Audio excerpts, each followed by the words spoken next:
Radhe Krishna legal aid foundation के channel पर आप सबका स्वागत है। ये एक एजुकेशनल और इन्फॉर्मेटिव वीडियो है। आज हम बात करेंगे जो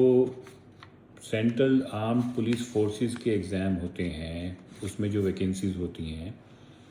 उसमें ज़्यादातर एडवर्टीज़मेंट्स में वेटिंग लिस्ट या रिज़र्व पैनल मेंटेन करने का कोई भी प्रावधान नहीं होता। इसका मतलब ये होता है कि जब पूरा सिलेक्शन प्रोसेस कंप्लीट होने के बाद बहुत सी जो वैकेंसीज़ हैं, सीट्स हैं, वो खाली रह जाती हैं, क्योंकि बहुत सारे सिलेक्टेड बच्चे जो हैं बहुत डिफरेंट वजह से, चाहे उन्होंने कोई और सर्विस ज्वाइन कर ली है, कोई और बेटर उनको कोई एवेन्यूज़ मिल गए हैं, कोई ऑफ़र मिल गई है, तो वो लोग ज्वाइन नहीं करते। कुछ बच्चे जो हैं उनके अपने और कोई पर्टिकुलर रीजंस होते हैं, कई लोग मेडिकली डिस्क्वालीफाई हो जाते हैं। तो ऐसे ऐसे बहुत से सीटें जो हैं वो अनफिल्ड रह जाती हैं, खाली रह जाती हैं, जिनको डिपार्टमेंट आर्म पुलिस फोर्सेस, चाहे वो बीएसएफ हो, चाहे वो सीआईएसएफ हो, सीआरपीएफ हो, एसएसबी हो, तो वो उनको फिर नेक्स्ट ईयर के एग्ज़ाम में उसको कैरी फॉरवर्ड कर देते हैं। और वो नेक्स्ट ईयर का एग्ज़ाम नेक्स्ट एग्ज़ाम कब होगा उसका कुछ नहीं पता होता। और जो बच्चे बेचारे नेक्स्ट इन लाइन होते हैं, जो सेलेक्ट लिस्ट के एकदम बाद जिनके नाम होते हैं, और जो वैकेंसीज अनफिल्ड, अगर वो उसको फिलअप करें तो वो बच्चे लिए जा सकते हैं। अगर वो वेटिंग लिस्ट या रिज़र्व पैनल बनाएं तो उन बच्चों का नाम उसमें आ सकता है। वो बच्चे वंचित रह जाते हैं, और बहुत से बच्चे नेक्स्ट टाइम में एज बार भी हो जाते हैं। इसी को मद्देनज़र रखते हुए कुछ बच्चों ने हमसे कांटेक्ट किया, और हमने 2022 में आशीष एंड अदर वर्सेस एसएसबी के नाम से एक केस फाइल किया था, जिसमें हमने दिल्ली हाई कोर्ट में हमने अपनी बात ये रखी थी कि सीट्स जो अनफिल्ड रह जाती हैं वो अच्छी बात नहीं है, क्योंकि सरकार उसमें लाखों करोड़ों रुपए खर्च करती है पूरा एग्ज़ाम होल्ड करने में ऑल ओवर इंडिया में। और जो बच्चे क्वालिफाइड हैं, जिन्होंने जिनके पास मेरिट में उनकी क्वालिफिकेशन में कोई क्वेश्चन मार्क नहीं है, और वो बच्चे अगर ये रिज़र्व पैनल बनाएं और जो सीट अनफिल्ड रह जाती हैं, अगर वो उन बच्चों को ले लिया जाए तो उससे डिपार्टमेंट को भी फ़ायदा है और इन बच्चों को भी फ़ायदा है, क्योंकि ये बच्चों के ऊपर पूरे परिवार की रिस्पॉन्सिबिलिटी होती है, और ये पूरी मेहनत करते हैं, एग्ज़ाम देते हैं, और कोशिश करते हैं कि ये एग्ज़ाम क्लियर करें, ये अपना करियर बिल्डअप करें। तो कोर्ट ने हमारी बात मानी, और कोर्ट ने डायरेक्शंस दी थी एसएसबी को कि उस आशीष वाला जो केस था वो हेड कांस्टेबल से रिलेटेड था, कि इसमें जो अनफिल्ड वैकेंसीज़ हैं वो भरी जाएं। और उसके बेस पे, आशीष वाले केस के बेस पे, एसएसबी ने जो अनफिल्ड वैकेंसीज़ थी उनको उन्होंने फिलअप भी किया। करीबन 7 अनफिल्ड वैकेंसीज़ थी जो बच्चे नॉन ज्वाइनिंग की वजह से अराइज हो गई थी, उनको फिलअप किया। और हमारे जो क्लाइंट थे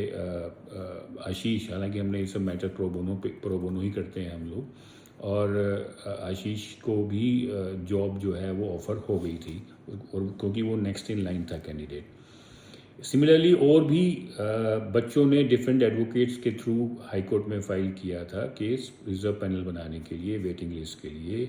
और डिफरेंट फोर्सेस से रिलेटेड। और हमारे ऑर्डर के बाद, जो अगस्त 2022 में आया था, उसके बाद दिसंबर में, नवंबर में और भी ऑर्डर्स दिल्ली हाई कोर्ट ने पास किए, और सब में उन्होंने कहा कि आप रिजर्व पैनल बनाइए। और वो सभी केसेस जिनके नाम जो हैं प्रेम सिंह, सुभाष शिल्लर, सुजल गौतम, और ऐसे ही और भी कुछ मैटर्स थे जिसमें ये ऑर्डर्स पास हुए, बट वो सब के सब सुप्रीम कोर्ट में चैलेंज हो गए, और सुप्रीम कोर्ट ने हाई कोर्ट के ऑर्डर को स्टे कर दिया, और वो अभी प्रोसीडिंग्स पेंडिंग है। हम लोग भी सुप्रीम कोर्ट में कुछ बच्चों की तरफ से हम भी अपीयर हो रहे हैं, लेकिन जो हमारा आशीष वाला केस था वो सुप्रीम कोर्ट में चैलेंज नहीं हुआ, और वो एसएसबी ने उसको कंप्लाई विद भी किया, और उसमें बच्चों को जो है उन्होंने एब्जॉर्ब भी किया। उसी के बेस पे, आशीष के बेस पे, हमने 2024 में एक केस और डाला था, Sushma Kumari and another versus SSB. और जो सुषमा कुमारी वाला जो केस था, ये दिल्ली हाई कोर्ट में जब लिस्ट हुआ तो उसमें भी ये बात उठी कि सुप्रीम कोर्ट में कुछ मैटर्स में जो है वो stay of the operation of the order है, बट दिल्ली हाई कोर्ट ने उस केस, सुप्रीम कोर्ट के केस को भी डिस्कस करते हुए उन्होंने कहा कि वो उसको डिस्टिंग्विश कर दिया हमारे केस से, और उन्होंने आशीष वाले केस को जो है बेस बनाते हुए सुषमा कुमारी वाला केस जो सितंबर में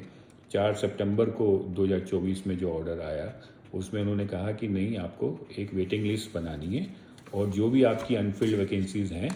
उनको आपने जो है वो वेटिंग लिस्ट में जो कैंडिडेट्स हैं उनको मेरिट के बेस पर उसको फिलअप करना है। सिमिलरली कुछ और भी मैटर्स इसमें हमारे पास आए थे, जिसमें कांस्टेबल ड्राइवर एसएसबी का भी जो एक एग्ज़ाम हुआ था,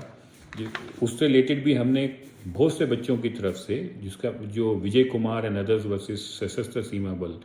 रिट पटिशन नंबर 1582/2024, ये भी मैटर जो है पेंडिंग था, और ये मैटर 4 नवंबर को 2024 में अभी वो हियरिंग पर आया, और हमने इसमें आशीष और सुषमा कुमारी वाले केस का जिक्र करते हुए उस पर रिलायंस प्लेस करते हुए हमने आर्गुमेंट्स किए, और हमारे साथ ही कुछ और मैटर्स भी लगे हुए थे। हमारे साथ वो हमारे मैटर विजय कुमार वाले मैटर के साथ उसको क्लब किया हुआ था, जो आईटीबीपी से रिलेटेड थे और जो भी रिस्पेक्टिव पोस्ट थी उसके अंदर, और वो सारे मैटर्स उस दिन 4 नवंबर को आर्ग्यू हुए, और कोर्ट ने अभी ये जजमेंट अपलोड हुआ है हमारी केस में, जिसमें दिल्ली हाई कोर्ट ने आशीष और सुषमा कुमारी जो हमारे केसेस थे जिसमें ऑर्डर्स पास हुए थे, उनको रिलाई अपॉन करके विजय कुमार वाली जो पटिशन है वो भी अलाउ कर दी, और उन्होंने ये डायरेक्शंस दी एसएसबी को और जो डिफरेंट और सीएपीएफ हैं कि वो एक वेट लिस्ट तैयार करेंगे, और वो वेट लिस्ट के हिसाब से जो है वो जो अनफिल्ड वैकेंसीज़ हैं उनको फिलअप करेंगे। तो ये आप लोगों के लिए सूचना बहुत इम्पोर्टेंट थी, बिकॉज ये ऑर्डर जो है ये लैंडमार्क ऑर्डर है, और ये पिछले 2 और जो ऑर्डर हैं उनको रिलाई अपॉन करके दिल्ली हाई कोर्ट ने पास किया है, और हमारी पूरी शुभकामनाएं हैं उन बच्चों के लिए कि ये वेट लिस्ट तैयार हो जाए और उन बच्चों को जो है वो एक एम्प्लॉयमेंट मिल जाए, जो उनकी पूरी कोशिश होती है कि वो लोग किसी तरह से एग्ज़ाम क्लियर कर लें और जो है सिलेक्ट हो जाएं। तो इन्हीं शुभकामनाओं के साथ मैं ये वीडियो बंद करता हूँ। Thank you.